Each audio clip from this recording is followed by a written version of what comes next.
Mangal Pandey the rising. दोस्तों, आप लोगों ने ये फिल्म तो देखी ही होगी जिसमें आमिर खान ने मंगल पांडे का किरदार जो है वो बहुत बेखूबी से निभाया है। ठीक, यह फिल्म 1857 के विद्रोह के नेता और ब्रिटिश शासन के खिलाफ उनकी लड़ाई के बारे में है। मंगल पांडे द राइजिंग दोस्ती, विश्वासघात, प्रेम और बलिदान की एक महाकाव्य कहानी है जो अंग्रेजों द्वारा सिपाही विद्रोह कहे जाने वाले युद्ध की पृष्ठभूमि पर आधारित है। लेकिन भारतीयों के लिए यह पहला स्वतंत्रता संग्राम था। कंपनी राज्य के नाम से जाना जाने वाला यह देश को लूट रहा था, स्थानीय लोगों के साथ अन्याय कर रहा था और व्यापक आक्रोश पैदा कर रहा था।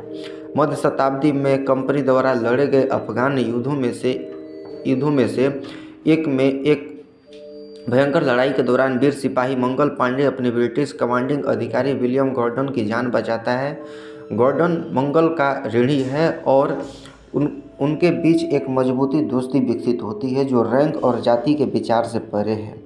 जल्द ही इस दोस्ती को एनफील्ड नामक एक नई राइफल के आने से चुनौती मिलती है। नई राइफल एक नए कारतूस के साथ आई जिसके बारे में अफवाह थी कि इसमें गाय और सूअर की चर्बी लगी हुई है। नए कारतूस को लोड करने से पहले उसे दांत से काटना पड़ता था, जिससे भारतीय सिपाहियों में गुस्सा और आक्रोश भड़क उठता है। गाय हिंदुओं के लिए पवित्र है जबकि सूअर मुसलमानों के लिए वर्जित है। पृथ्वी के सबसे खूबसूरत देशों में से एक समय की सीमाओं के पार बताई गई है। मंगल पांडे द राइजिंग दोस्ती, प्रेमियों और दुश्मनों, शोषकों और शोषितों और एक व्यक्ति और एक राष्ट्र के विकास और जागरूकता की कहानी कहती है। यह एक आदमी और उसकी आज़ादी के सपने की कहानी है। यह व्यापक महाकाव्य वास्तविक ऐतिहासिक घटनाओं पर आधारित है जिसे भारतीय स्वतंत्रता के लिए एक प्रेरणा के रूप में देखा जाता है। Mangal Pandey east India company द्वारा नियंत्रित सेना में सिपाही है। यह कंपनी व्यापार करने के लिए हिंदुस्तान में आई थी, लेकिन बाद में उसने अपना असली रंग दिखाया। मूल निवासियों का यह शोषण किया, उन्हें विभाजित किया और उन पर शासन किया। लेकिन कंपनी ने अपने कर्मचारियों के साथ अच्छा व्यवहार किया। कंपनी जो है अपने कर्मचारी के साथ अच्छा व्यवहार किया। यह केवल एक अफवाह थी कि एक नई राइफल के कारतूसों में गाय और सूअर के मरे हुए मांस को मिलाया गया था, जिसके कारण विरोध शुरू हुआ जो हिंदुस्तानी सैनिकों को उनके वरिष्ठतम अधिकारी और कैप्टन विलियम गॉर्डन से आश्वासन मिलने के बाद शांत हुआ और मंगल पहला सैनिक बन गया जिसने गोली खाई और अपनी बैरल में बारूद डाला। फिर यह सच हो गया कि गोलियों में वास्तव में गाय और सूअर का मांस मिलाया गया था। क्रोधित मंगल ने व्यवस्था का सामना किया और उसे आश्वासन दिया कि कारतूस बदल दिए जाएंगे। फिर झटका लगता है क्योंकि कंपनी का कारतूस बदलने का कोई इरादा नहीं था और परिणाम स्वरूप मंगल 3 लाख मजबूत हिंदुस्तानी सैनिकों में विद्रोह को भड़काता है। एक विद्रोह जो 31 मई को होने वाला था। देश में गुस्सा है क्योंकि मुसलमान और हिंदू दोनों ही गाय और सूअर के मांस के इस्तेमाल से नाराज हैं। जिस तरह से उनके साथ बुरा व्यवहार किया गया, कोकिसियान सैनिकों द्वारा उन्हें काला कुत्ता कहा जाता है और कंपनी और उनके मालिकों से हमेशा के लिए छुटकारा पाने की ज़रूरत है। देखिए क्या होता है जब कंपनी को विरोध के बारे में पता चलता है और वे इसे रोकने के लिए क्या कदम उठाते हैं। इससे पहले कि यह अनुपात से बाहर हो जाए, उनके पास हिंदुस्तानी छोड़ने के अलावा कोई विकल्प नहीं है। यह वर्ष 1857 है। भारतीय उपमहाद्वीप का एक बड़ा हिस्सा ब्रिटिश ईस्ट इंडिया कंपनी के नियंत्रण में है। निजी कंपनी का अपना प्रशासन, कानून और अपनी सेना है जो हिंदुस्तान की 20% मानवता के भाग को नियंत्रित करती है। 7 अप्रैल को पश्चिम बंगाल के बैरकपुर में कंपनी की सेना की 34वीं बंगाल नेविगेट इन्फेंट्री में एक सिपाही मंगल पांडे को शासन के खिलाफ विद्रोह भड़काने के लिए फांसी की सज़ा सुनाई जा रही है। फांसी की सज़ा को मंगल पांडे के दोस्त कैप्टन विलियम गॉर्डन देख रहे हैं जो राहत महसूस कर रहे हैं। जब जल्लाद पांडे को फांसी देने से इनकार कर देता है और फांसी में देरी होती है तो गॉर्डन जानता है कि वह भारत और ब्रिटिश साम्राज्य के बीच आगामी युद्धों के लिए जिम्मेवार है। फिर फिल्म 4 साल पहले की कहानी दिखाती है। अफगानिस्तान में लड़ते समय पांडे और गॉर्डन की जान बचाते हैं इसके बाद गॉर्डन एक शिविर में पांडे को खोजता है और आभार के प्रतीक के रूप में उसे अपनी पिस्तौल देता है।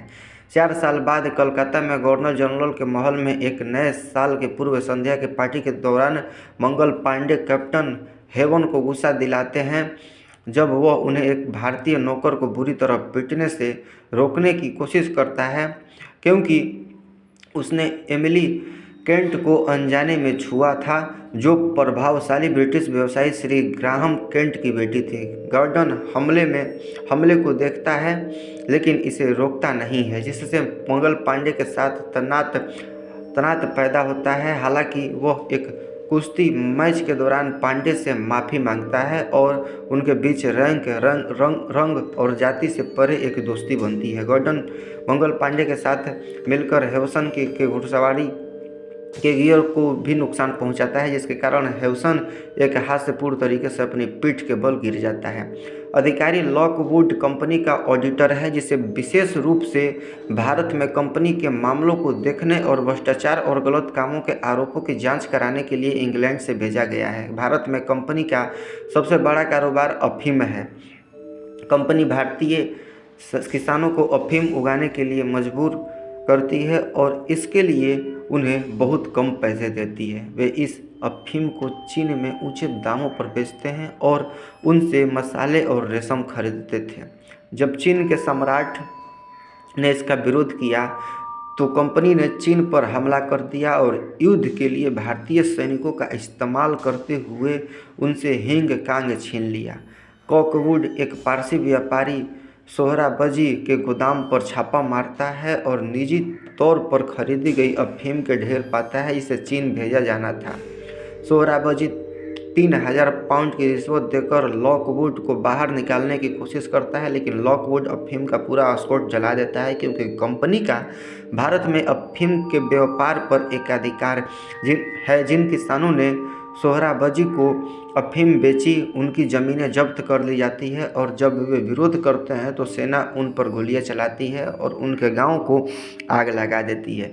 इस बीच पूरे देश में संचार तारों की स्थापना ने टेलीग्राफ सेवाओं को सक्षम किया और जो ईस्ट इंडिया कंपनी को संकटग्रस्त क्षेत्रों में सैनिकों को जल्दी से भेजने में सक्षम बनाता है और इससे पहले कि स्थिति हाथ से निकल जाए, कंपनी ने जनवरी 1857 में अपने सैनिकों के लिए एक नया हथियार पेश किया, एनफील्ड राइफल मस्कट। सिपाहियों के बीच अफवाह फैल गई कि राइफल के लिए पाउडर और बॉल रखने वाले कागज़ के कारतूस या तो सूअर की चर्बी या गौ मांस की चर्बी से भरे हुए हैं। राइफल को लोड करने की प्रक्रिया में सैनिक को कारतूस को काटने की आवश्यकता होती है और सैनिकों का मानना है कि इससे वे सूअर या मांस या गौ मांस खा लेंगे। धार्मिक कारणों से क्रमशः मुस्लिम और हिंदू सैनिकों के लिए घृणित कार्य। नैन सुख नामक एक निम्न जाति का मजदूर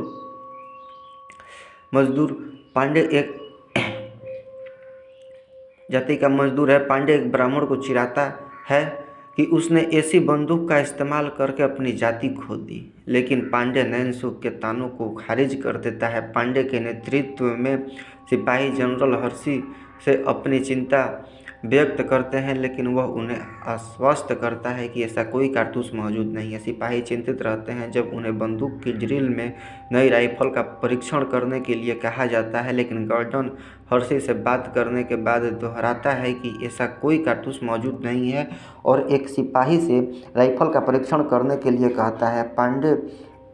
मंगल पांडे स्वेच्छा से आगे आते हैं और उनके साथी सिपाही बाद में उन्हें डांटते हैं। हालांकि गॉर्डन पर अपना भरोसा दिखाते हुए वो कहते हैं कि उनका मानना है कि अफवाहें झूठी हैं। इस बीच गॉर्डन एक सती समारोह को होने से रोकता है और एक विधवा ज्वाला का किरदार जो कि अमीषा पटेल ने बहुत बेखूबी से निभाई है, ठीक, ज्वाला को बचाता है। ज्वाला कहती है कि उसकी शादी एक 60 वर्षीय व्यक्ति से ज़बरदस्ती की गई थी जिसके बड़े बच्चे थे। सरपंच मांग करता है कि गॉर्डन ज्वाला को वापस कर दे, लेकिन वह मना कर देता है। गॉर्डन उसके इलाज की व्यवस्था करता है और दोनों धीरे धीरे करीब आते हैं, अंततः एक प्रेम संबंध बनाते हैं। मंगल पांडे इस मामले में गॉर्डन का पक्ष लेते हैं, जिससे उनके समुदाय का गुस्सा बढ़ता है। पांडे ने कैप्टन हेवसन को हीरा नामक एक वेश्या, हीरा का किरदार जो है रानी मुखर्जी ने बहुत बेखूबी से निभाया है, ठीक।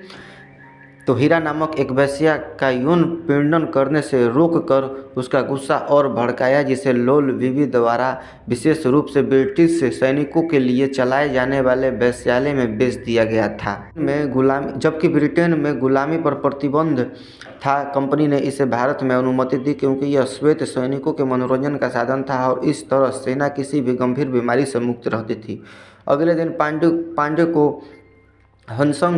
ह्यूसन और 3 अन्य अधिकारियों द्वारा बुरी तरह पीटा जाता है, लेकिन गॉर्डन हस्तक्षेप करता है और पांडे को बचाता है। बाद में मंगल पांडे वेश्यालय में हीरा से मिलता है और वे एक दूसरे से प्यार करने लगते हैं। कुछ समय बाद नैनसुख पांडे और कुछ अन्य सिपाहियों को मिस्टर केंट के स्वामित्व द्वारा फैक्ट्री देखने के लिए ले जाता है, जहां कारतूस का ग्रीस बनाया जाता है। वास्तव में ग्रीस सुअर की चर्बी और गोमांस का वसा निकलता है। पांडे को लगता है कि गॉर्डन ने उससे झूठ बोला है।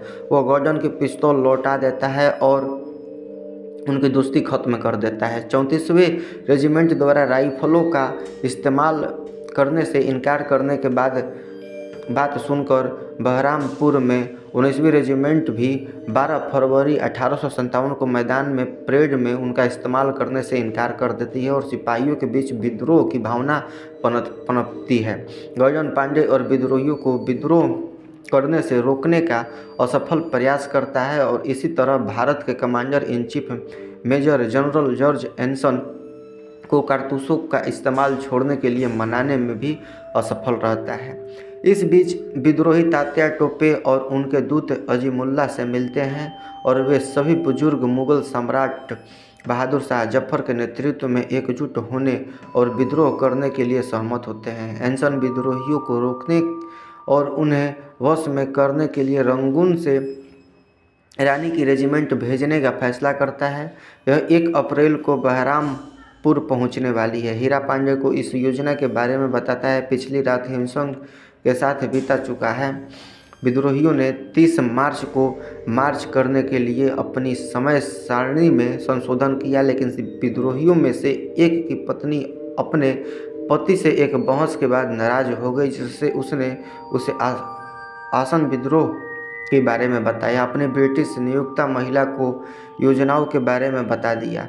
चूँकि नियोक्ता महिला उस समय ह्यूसन के साथ संबंध बना रही थी, इसलिए वह बातचीत सुन लेता है और बाद में विद्रोही को मार्च की तारीख बताने के लिए प्रताड़ित करता है। 29 मार्च को विद्रोहियों को रंगून रेजिमेंट के आगमन की सूचना दी जाती है। मंगल पांडे उन्हें हमले से बचाने के लिए एकजुट करने का प्रयास करते हैं और जब गॉर्डन सहित अधिकारी पूछते हैं कि वे क्या कर रहे हैं, तो विद्रोही उन पर हमला कर देते हैं। रेजिमेंट के आगमन के साथ विद्रोही अपने हथियार फेंकना चाहते हैं। हालांकि मंगल पांडे ने विरोधी बलों पर गोलीबारी की, जिसमें 2 लोग मारे गए और 4 घायल हो गए। बाद में उनका कोर्ट मार्शल किया गया और गॉर्डन ने उनकी ओर से गवाही दी, जोश से उनके कार्यों का बचाव किया और अगर उन्हें फांसी दी गई तो खूनी विद्रोह की चेतावनी दी। गॉर्डन की चेतावनी के बावजूद कोर्ट मार्शल ने पांडे को मौत की सज़ा सुनाई। मंगल पांडे की फांसी से एक रात पहले हीरा जेल में उससे मिलने जाती है और उसे अपने माथे पर सिंदूर लगाने के लिए कहती है, जो उनकी शादी का प्रतीक है। अगले दिन 8 अप्रैल को गॉर्डन ब्रिटिश अधिकारियों, उनके साथी सिपाही और शहरवासियों के सामने मंगल पांडे को फांसी पर लटका दिया जाता है। उनकी फांसी से प्रेरित होकर दर्शक विद्रोह कर देते हैं। ठीक, फिल्म 1857 के भारतीय विद्रोह और बाद के स्वतंत्रता आंदोलन के फुटेज के साथ समाप्त होती है।